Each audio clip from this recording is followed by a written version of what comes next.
Hey guys, welcome back to our Roop Troop Adventures family vlogs. Today is a third trimester pregnancy update. We will probably only do one more of these pregnancy videos a couple weeks before the baby comes. So if you want to be sure that you don't miss it, down below like and subscribe so that you are notified when that video comes out. So I want to definitely share with you as we get closer about our final plans and how everything is going and how I am feeling. So today I'm going to share a few things that I do to prepare during the third trimester, specifically for labor. I'm going to share with you an update from our last doctor's visit, and I'm also going to answer some questions that we have gotten about pregnancy and babies and that kind of thing. So let's get started. So first of all, this last week I went for my doctor's appointment. I was officially in my third trimester, and because of my age, they did an ultrasound. Now I can remember my first two pregnancies when I was much younger, they only did one ultrasound with both of them. And it was that anatomy scan at like 18 weeks or something. But when you get to be my age, they give you another one when you get to the third trimester. And I was okay with it because I enjoy seeing the baby. I enjoy seeing what he's doing in there. He was a very happy camper. He had his foot up over his head, and he was wiggling around. His heart rate was good. My fluid levels were good. He seems perfectly content. And because usually I don't have an ultrasound at this period in time, I don't know if this is different or the same, but he has not turned yet. So he was still head up at this appointment. So we look for him to be making that transition in the next couple weeks, I guess. I do know that he has definitely been very active. It feels like jumping jacks are going on in there, especially at night when I lay down. But that's okay because I really enjoy feeling him move around and knowing that that life in there is doing what he's supposed to be doing. I just wish I could see exactly what it was he was doing because it feels so crazy sometimes. And my blood pressure was good. I don't have any swelling right now, so all of that with me is going well. We did get the results from the glucose test that I had done. All of my levels were in the normal range, so there's no need to worry about gestational diabetes or anything like that, which is always nice to go to an appointment where you get good news. So from that aspect, everything is going well. I did get to take Lila with me this time because they are finally allowing you to bring someone into the office with you. And she was able to watch the ultrasound as well, which was a neat thing for us to be able to do. We did take her with us when we were having Benji, and she was only 2, so I don't think she really remembers it. But it was a neat thing for she and I to be able to do this time. Okay. So for some things that I have started doing as I have kind of gone along through my pregnancies, you know, the first 2, I did not do any of these things that I'm about to share with you. I didn't know about any of these things really. But as I continued to learn and read, there are things that I discovered that I think have made my labors easier and shorter and kind of supported me during this third trimester. And I'm going to share those with you today. One thing that I have discovered is pink stork prenatal vitamins. And I really like these. They have never made me feel nauseous, even in the beginning. I feel like they give me a good, solid support nutrition-wise. But I like this company because they also happen to make a labor prep tea. Now, a lot of people have heard, which I had also heard, of the one of the ingredients that is in here, which is the red leaf raspberry tea. And don't be confused. It does not taste like raspberry. It's not raspberry tea, so it does not taste like raspberries. But this one actually has a combination of rosehip, chamomile, oat straw, stinging nettle, and the red raspberry leaf. And I really like it a lot. It is supposed to help, you know, all the, your uterus as a muscle, the tone quality of it.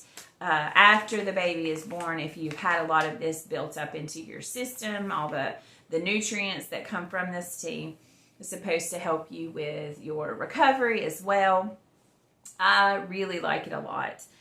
I actually brew mine for like 2 minutes and then it just sits there all day until I get around to it, usually in the afternoon, and add a little bit of stevia to it, and I put mine over ice. We're in the South and it's hot and we like iced tea down here, so I just stick some sweetener in there and pour it over ice, and I think it's really good.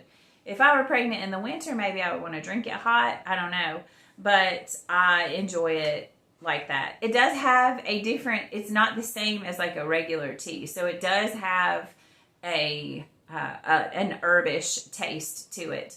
Some people complain about it and they don't like it. It doesn't bother me. I like different types of tea, so I enjoy it, and I feel like it helps me. The other thing is dates.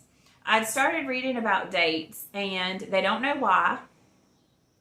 And they really kind of discovered it through midwives in other countries, that if you eat 4 dates a day, there's something in those dates that seems to help shorten labor. It helps all of those things that need to happen beforehand in order for you to have a shorter, smoother, easier delivery. So I eat 4 dates a day. I usually start this, well, I actually like them, so I just start them whenever I want, but definitely by the time you get to the 3rd trimester, that is something that you should get started with, just like the tea.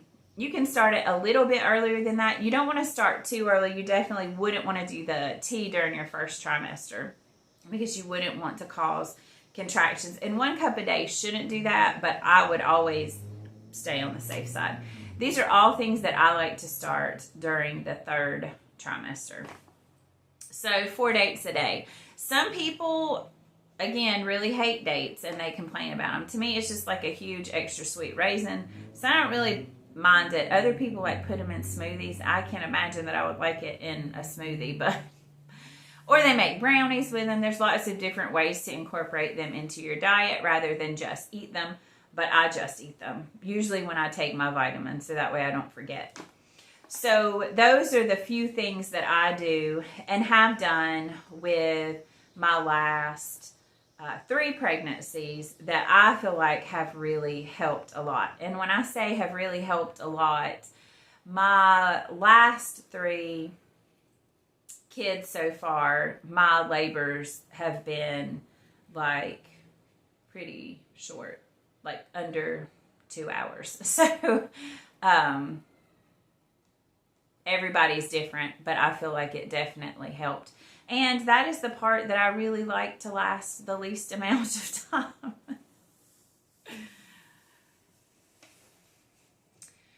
Okay, so to answer some of the questions that we have been getting. No, we do not have a name for the baby yet. Yes, it does definitely get harder to pick out a name. Because quite honestly, we never thought we would have this many boys. And so we used a couple middle names that we would have probably liked as first names if we had known we were going to have this many boys. So we are having a hard time coming up with a name. Also, our other kids are older now, and so they feel like they should have a say in the name as well.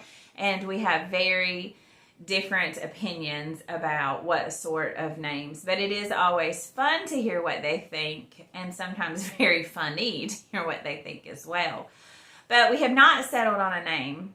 We accidentally have noticed we did name our boys with a specific theme, though. Every one of our boys does have a name from the Old Testament of the Bible.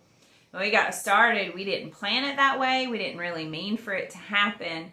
But we noticed by the time we got to Jack that all the other boys had a name somewhere, either a first name or a middle name that was from the Bible. And so we didn't want him to be left out. So his middle name is Hosea. So we feel that we must give this baby one of his names from the Old Testament, but we have not narrowed it down yet. So if you have name suggestions for us, feel free to comment below, because we're definitely open to suggestions from the Old Testament or otherwise. So we'll keep you posted when we decide about that. Somebody asked if I had, like, because I'm older, if I'd had any pregnancy symptoms that you normally don't want to talk about, or, you know, like some sort of TMI symptoms. And I would just have to say, no, I really haven't experienced that. I know some women will talk about, like, extreme constipation or pregnancy hemorrhoids, like really tough. I've never experienced anything like that. I haven't experienced it this time either. This pregnancy has gone just as smoothly as all the others have.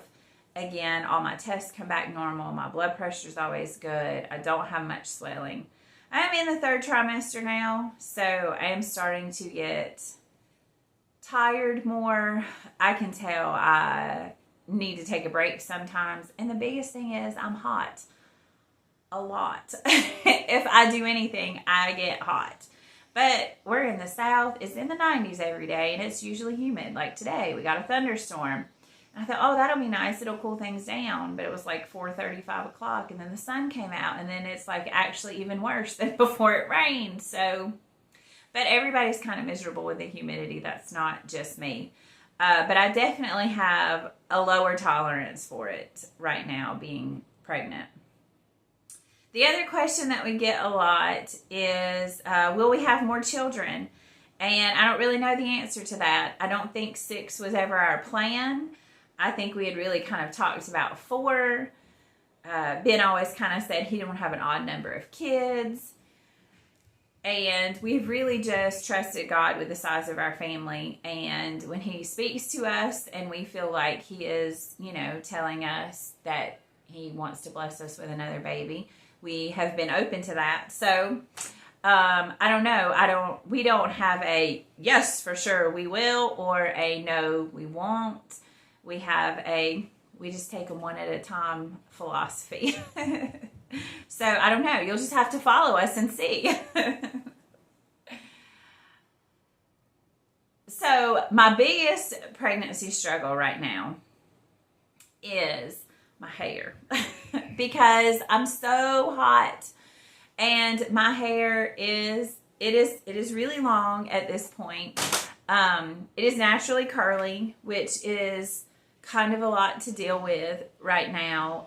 The humidity will mess with that frizz in a heartbeat. But I honestly, this is a moment of, I probably shouldn't say this, but I've not actually had my hair cut since I was pregnant with Jack a couple years ago.